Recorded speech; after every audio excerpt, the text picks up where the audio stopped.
दुखी रहे, हम लोगों को न्याय नहीं मिल रहा है और ऐसी स्थिति में घटना को जो है तो कहीं न कहीं लोगों की मानसिकता ऊंची अजो सेक्टर अजो सेक्टर अजो सेक्टर अजो सेक्टर अजो सेक्टर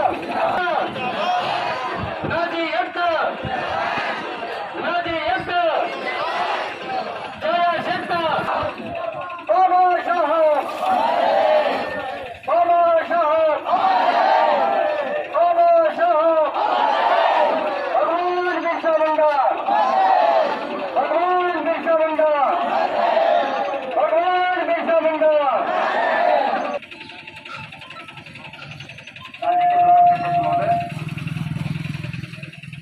भारत माता की बाबा साहब बाबा साहब बाबा साहब भारतीय संविधान भारतीय संविधान भारतीय उपखंड अधिकारी महोदय जी को यह ज्ञापन हम सौंपने जा रहे हैं।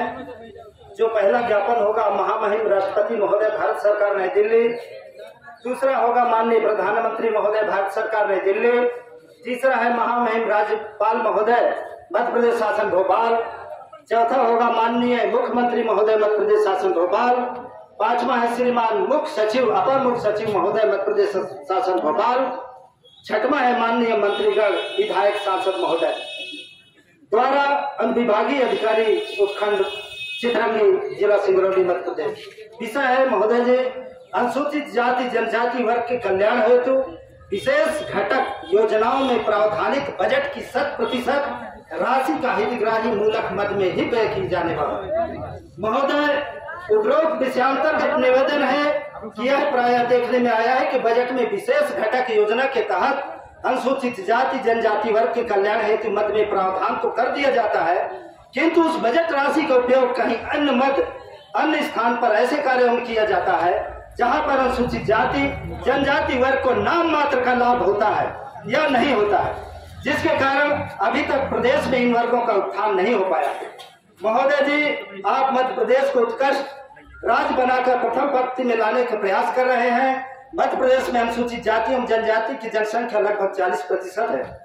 इन वर्गों के विकास के बिना मध्य प्रदेश का सर्वांगीण विकास संभव नहीं है और माननीय की संवेदनशीलता हमेशा से इन वर्गों के प्रति सकारात्मक रही है और आपने हमेशा ही इस वर्गों के हितों के लिए कार्य किया है।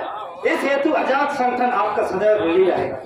देश में राजस्थान, कर्नाटक, आंध्र प्रदेश, केरल एवं तेलंगाना आदि प्रदेशों में विशेष घटक योजनाओं में प्रावधानिक बजट का 100% समुचित उपयोग करने के संबंध में अधिनियम तैयार किया गया है जो न्यायोचित है।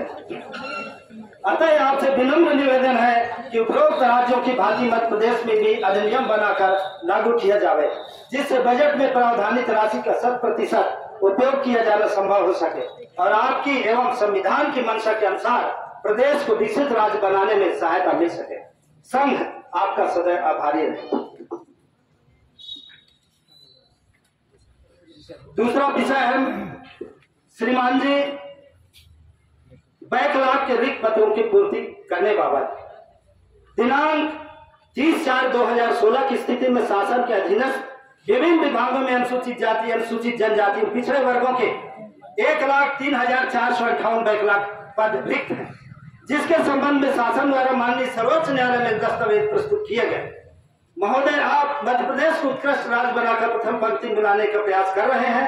मध्य प्रदेश में अनुसूचित जाति और जनजाति की जनसंख्या लगभग 40% है। इन वर्गों के विकास के बिना मध्य प्रदेश का सर्वांगीण विकास होना संभव नहीं है और माननीय की संवेदनशीलता हमेशा से इनके वर्गों के प्रति सकारात्मक रही है। आपने इंदौर में बिरसा मुंडा जयंती कार्यक्रम पर घोषणा की थी कि शीघ्र ही बैकलॉग की पूर्ति की जाएगी। आपने अजास के प्रांतीय अधिवेशन दिनांक 16 दिसंबर 2015 ग्वालियर में एवं 12 जून 2016 भोपाल में भी घोषणा की थी कि बैकलॉग पदों की पूर्ति युद्ध स्तर पर की जाएगी, किंतु शासन द्वारा आज दिनांक तक बैकलॉग के रिक्त पदों की पूर्ति नहीं की जा सकी।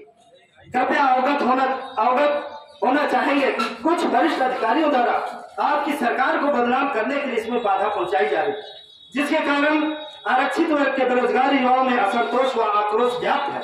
अतः माननीय मुख्यमंत्री जी द्वारा की गई घोषणा बैकलॉग की पूर्ति के संबंध में संघ आपसे विनम्र निवेदन करता है। अनुसूचित जाति, अनुसूचित जनजाति एवं अन्य पिछड़े वर्गों के रिक्त बैकलॉग पदों की भर्ती होती है। नियुक्तिकर्ता अधिकारी को निर्देशित किया जाए कि वो 1 माह के अंदर विज्ञापन जारी कर प्राप्त आवेदनों का 1 सप्ताह में परीक्षण कर मेरिट के आधार पर नियुक्ति हेतु आदेश जारी करें। इसमें शासन की छवि पर सकारात्मक प्रभाव होगा। साथ ही उक्त निर्णय मील का पत्थर साबित होकर अनुसूचित जाति जनजाति के विकास के साथ साथ मध्य प्रदेश के सर्वांगीण विकास एवं उत्कृष्ट राज्य बनाने में सहायक सिद्ध होगा। दूसरा विषय है शिक्षा विभाग में, चिकित्सा शिक्षा विभाग में चिकित्सा महाविद्यालयों का स्वशासीकरण कर विषयवार एवं कॉलेजवार एकल पोस्ट समाप्त करने बाबत महोदय जी पूर्व में उपरोक्त विषयांतर निवेदन है कि मध्य प्रदेश में तत्कालीन प्रमुख सचिव चिकित्सा शिक्षा विभाग श्री जुलानिया द्वारा सभी चिकित्सा महाविद्यालयों का स्वशासीकरण नियुक्ति का अधिकार आयुक्त अपने टीम को दिए गए। साथ ही स्वशासी अधिनियम में प्रावधान कर एकल पोस्ट को यूनिट मानकर विभागाध्यक्ष स्तर से प्रोफेसर, असिस्टेंट प्रोफेसर की नियुक्ति के अधिकार दिए गए, जो कि विधि सम्मत नहीं है। द्वितीय श्रेणी के ऊपर के श्रेणी के अधिकारियों की नियुक्ति मध्य प्रदेश लोक सेवा आयोग द्वारा ही की जानी चाहिए।